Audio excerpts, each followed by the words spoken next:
Okay, this is Michelle. She's sitting in my car because my phone's going dead. How old are you, Michelle? 22. And what's your drug of choice? Heroin. Heroin. Do you snort it or I shoot it. you shoot it? Mm-hmm. What? How old were you when you started using? I was 18 when I started using drugs.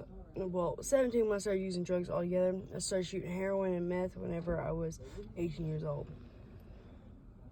And was your opiates the first choice or?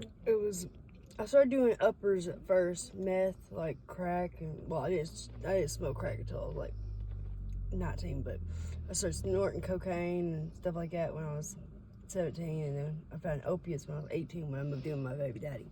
Did your family do the same thing? Is it hereditary? My mom, she was on opiates for about 15 years. Does your family live around here? That's my mom, and that's only because I moved her down here. I had an apartment, a KCDC apartment, for about a year. And then when I lost it, she didn't have nowhere else to go, so she got here out on the streets with me. Right. I see you cleaned up real good sometimes, and your hair's real pretty. Where do you go? Where do you go to get cleaned up like that? I have a friend who lives over there in the Heights, and he lets me take showers, he lets me eat and everything. But basically, you're just out here on the street most of the time. I see you less than I see the other girls. Yeah. So you must have a little more shelter than they have. Wait. It's okay. Don't worry about it. Whoopsies. My bad.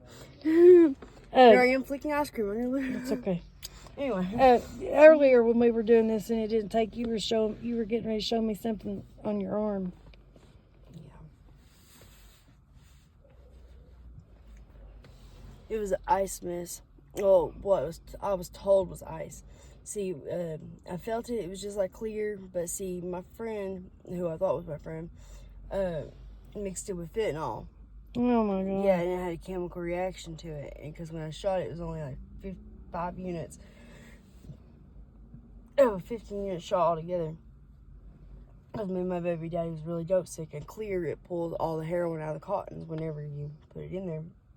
And whenever I shot it, it's like instantly I felt a burning sensation. That's normally not what happens. I mean, you'll feel it burning in your veins and going up your body, but you won't just feel it in one place. So I knew instantly I was missing. But then my arm instantly swelled up like a permanent, flexing a bicep or something. Right.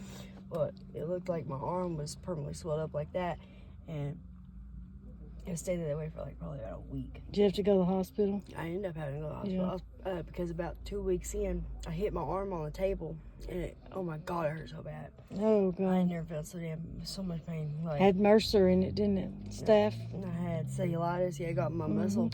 I had cellulitis in my leg down here, but it wasn't from shooting. But it wasn't from a lack of doing drugs, I'll tell you that. It didn't help nothing. Mm-hmm.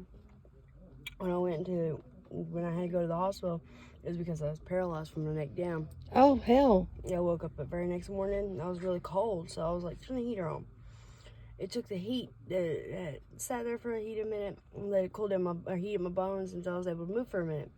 Well, then after that, instantly, it was like the very next morning, it was like within like 4 more hours, the morning came, like daylight showed up, and couldn't move my neck. I tell you what, when I was using, my thing was Xanaxes.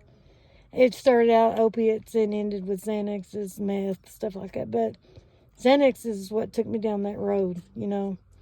But I would not ever want to wait. I mean, that's when the morning came, I hated it. Mm-hmm. I dreaded the morning. As soon as that sunlight come through, I was instantly feeling sick, you know. Mm-hmm. And dreading the search and the hunt, you know. Do you feel like that ever? All the time.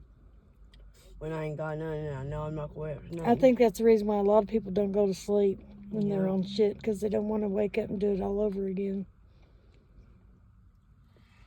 That's how it really mainly is for me.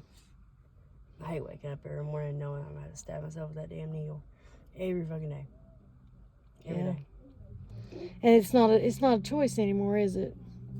No, because I'll be trying to lay there and try to go back to sleep. I'm like, oh God, I want to get up and do this. No, I'm like, And it'd be laying right there beside you. I don't even want to get up and go do it because, like, I know all I want to do is just lay there and sleep. But then my legs will start jerking and I can't go back to bed or nothing. So it's like a physical thing.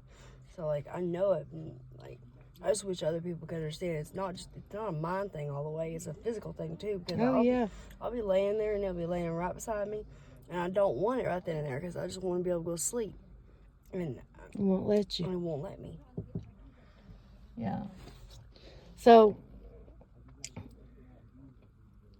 do you see you're ever getting clean? Do you ever think about what it might take to get clean? I feel like I could probably get clean on in the future, but as of right now, I don't want to. Because, like, where I am in the situation, when I went to jail for a long time, I was in jail for 30 days. I was 30 days sick in that motherfucker. 30 days. Girl, I know exactly what you're talking about. I spent 45 days coming off shit in there, and I mean hardcore every day.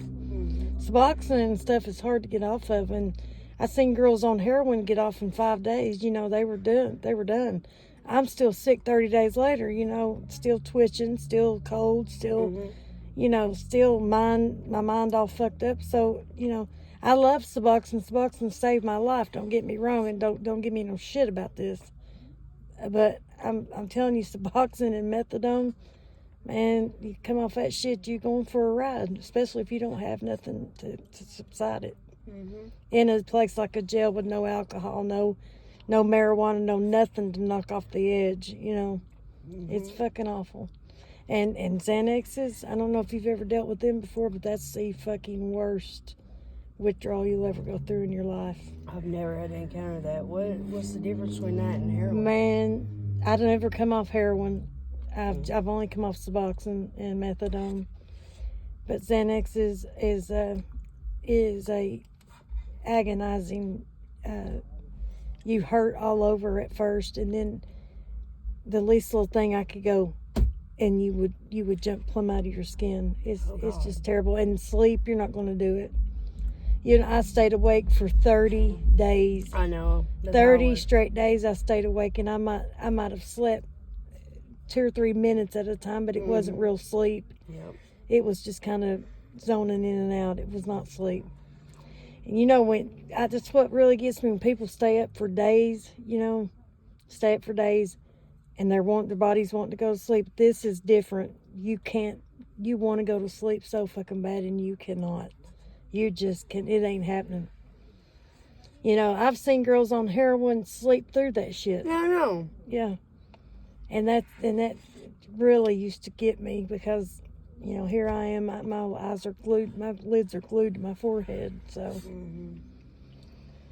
anyway, that's thank you for letting me interview you and stuff, and I hope the best for you. I hope when I see you again, you're doing better. You too. And I'll make sure I get that up all. It's all right. Don't worry about it.